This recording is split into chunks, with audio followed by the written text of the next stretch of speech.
Student, स्वागत है आपका अपने चैनल एनसीईआरटी सॉल्यूशन 99 पर। दोस्तों, आज हम बोर्ड परीक्षा 2025 के लिए कक्षा 12वीं में हिंदी विषय के अंतर्गत हरवंश राय बच्चन के जीवन परिचय के बारे में पढ़ेंगे। तो बच्चों, स्टार्ट करते हैं। ये हरवंश राय बच्चन का जो जीवन परिचय है बच्चों, विगत 2022 और 23 में पूछा गया है और ये आने वाली 2025 की परीक्षा के लिए बहुत ही मोस्ट इम्पोर्टेंट है बच्चों, वेरी वेरी इंपॉर्टेंट। इसलिए बच्चों इसको कंटेस्ट कर लें आप। तो बच्चों, हरवंश राय बच्चन का जीवन परिचय स्टार्ट करते हैं। तो बच्चों, इसका प्रश्न किस प्रकार पूछा जाएगा।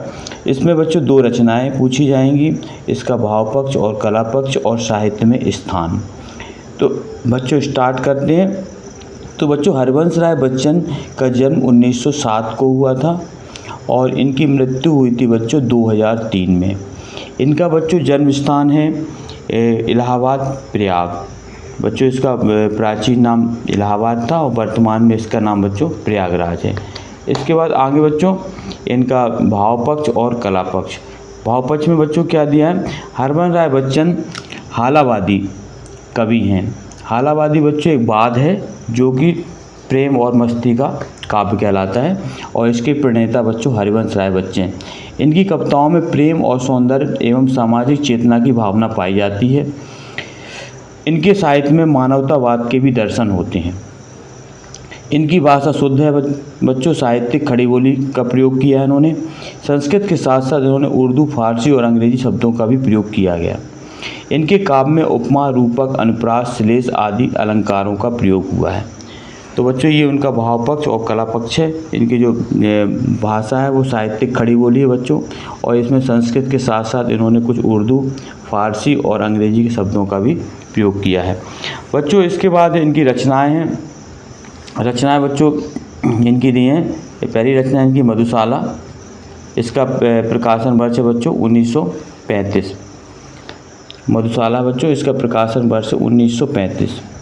दूसरी रचना बच्चों इनकी मधुबाला, जिसका प्रकाशन वर्ष 1936।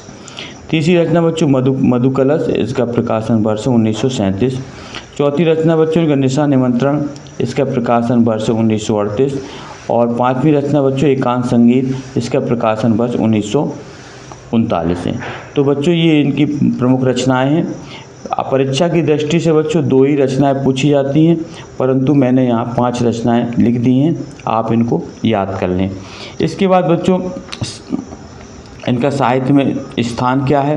तो साहित्य में बच्चों ये हालावाद के प्रवर्तक के रूप में माने जाते हैं। इन्हें हालावाद का प्रवर्तक कहा जाता है और ये छायावादोत्तर युग के प्रमुख कवि थे। छायावाद बच्चों जो था 1918 से 1936 तक चला। इसके बाद जो 1936 के बाद का जो समय है वो छायावादोत्तर काल कहलाता है बच्चों। इन्होंने साहित्य की अनेक विधाओं में लिखा। साहित्य की अनेक विधाओं में बच्चों इन्होंने आत्मकथा भी लिखी, डायरी भी लिखी और बहुत से काव्य लिखे। और इन्होंने हिंदी साहित्य में इनका योगदान बच्चों अद्वितीय है। और इसके बाद बच्चों इनके लिए कुछ विशेष पॉइंट भी लिखे गए हैं जो आपको अन्य कहीं नहीं मिलेंगे बच्चों। तो वो विशेष पॉइंट ये हैं बच्चों कि इन्होंने जो है, इनको हालावाद का प्रवर्तक कहा जाता बच्चों। और इन्होंने जो है बच्चों 1966 में इन्हें राज्यसभा मनोनीत किया गया। और 2 चट्टानें जो इनकी रचना है बच्चों, इसके लिए इन्हें 1968 में साहित्य अकादमी पुरस्कार मिला बच्चों। साहित्य अकादमी की स्थापना 1954 में हुई थी। तो इसको 2 चट्टानों के लिए 1968 में बच्चों साहित्य अकादमी पुरस्कार दिया।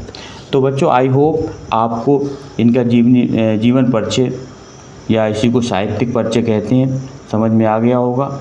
आप इसको बच्चों लिखें और इसको बार बार दोहराएं ताकि आपको ये अच्छी तरह से याद हो जाए बच्चों। ये हरवंश राय बच्चन एक प्रमुख हालावादी कवि हैं और इनकी जो रचनाएं हैं बहुत ही महत्वपूर्ण हैं।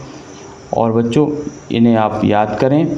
और बच्चों आपसे निवेदन है कि आप हमारे चैनल को लाइक करें, सब्सक्राइब करें और ज़्यादा से ज़्यादा लोगों को शेयर करें बच्चों। जय हिंद, जय भारत।